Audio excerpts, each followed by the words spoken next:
Quickman, and this is day 2.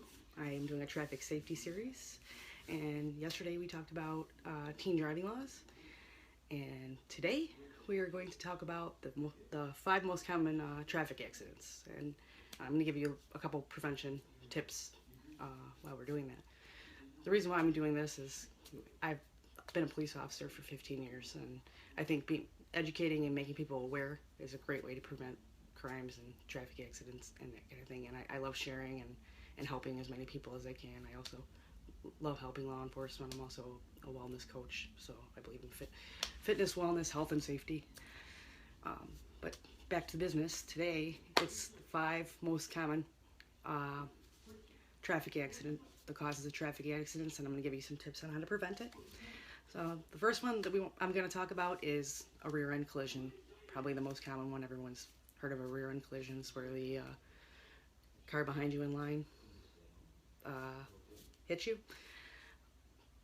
Basically, there's 3 things you can do to prevent a rear-end collision. If you're the driver that's in the car, it's usually because you're driving too fast, so you can't stop in time. You're following too close to the car in front of you, which probably means you're also driving too fast, but you should leave at least a half car's length distance in between you. That way you have enough time to stop, depending on what your speed is. And number 3 is actually a distraction. A lot of people are playing with their phones, which you're not supposed to do. It's illegal, so stay off your phone unless it's a Bluetooth. Or a distraction. You have kids, you drop something, changing the radio station, just keep your eyes on the road. Unless you're stopped, keep your eyes on the road. It's the best way to prevent an accident like that. The second one I'm going to talk about is hitting parked cars. This actually happens a lot. It's when the car's parked and you're parking. Make use of your mirrors. And I actually turn all the way around when I'm backing up. Put my hand on the seat, because if I'm actually short, so I sit up higher in the car. If you're short, you're gonna have to do it. You can use your mirrors, you're effective with that, but obviously there's blind spots wherever you're gonna be. Just be aware of the size of your car too, because if you're driving an SUV, you're gonna need a lot more space, wider, longer than a regular 4-door sedan. So that would be my tip to try to avoid that accident. The third one I want to talk about is hydroplaning. Hydroplaning is basically raining out, and you're driving so fast that even if you have good tread on your tires, it's going to leave a layer of water in between your tire and the ground. So basically, there's nothing you can do to prevent it once you start hydroplaning either. You step on the brakes, it's just going to make it worse. Best way to prevent a hydroplaning accident, because basically this happens a lot when it rains. People smash into each other. I couldn't stop in time. Well, first of all, you're driving too fast. You need to slow your speed down to prevent an accident. And make sure the tire tread does matter, so make sure you have your tires replaced when the tread gets low, because the tread actually helps in gripping the pavement on the road. This one is actually quite relevant, because since spring's coming, animal collisions tend to increase.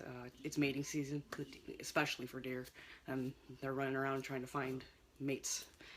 So you're going to have them jetting across the road, even in urban areas. I live in a pretty populated area, and we still have a lot of deer accidents because we have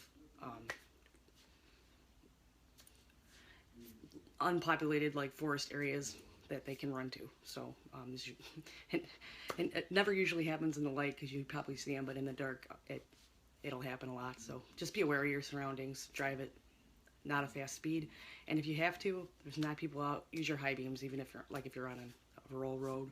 I mean, in urban areas it's usually lit, but be aware of your surroundings. They tend to jump out. Using your horn and flashing your lights actually does work. So if you have one near the road that you're afraid is going to jump out, stop and flash your lights and honk your horn.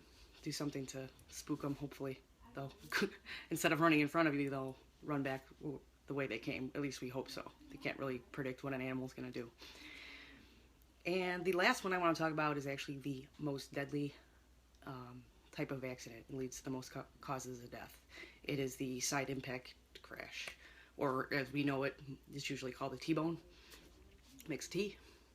The reason this is the most deadly is because out of all areas of our car, the doors and the sides have the less amount of metal and protection and absorption. So it's going to cause more impact and greater, and the car obviously will dent in because it's in the accident, so it's going to cause more damage to whatever side you're going to hit on if there's a person there. The one thing I could say about this is turning left. And this, the common way a T-bone will happen is somebody's turning left and then the car that's coming straight. This person that's coming straight always has the right of way. I don't care how fast they're going, you still can't turn in front of them. And if you're turning at an intersection and it's yellow, do not expect the cars to stop.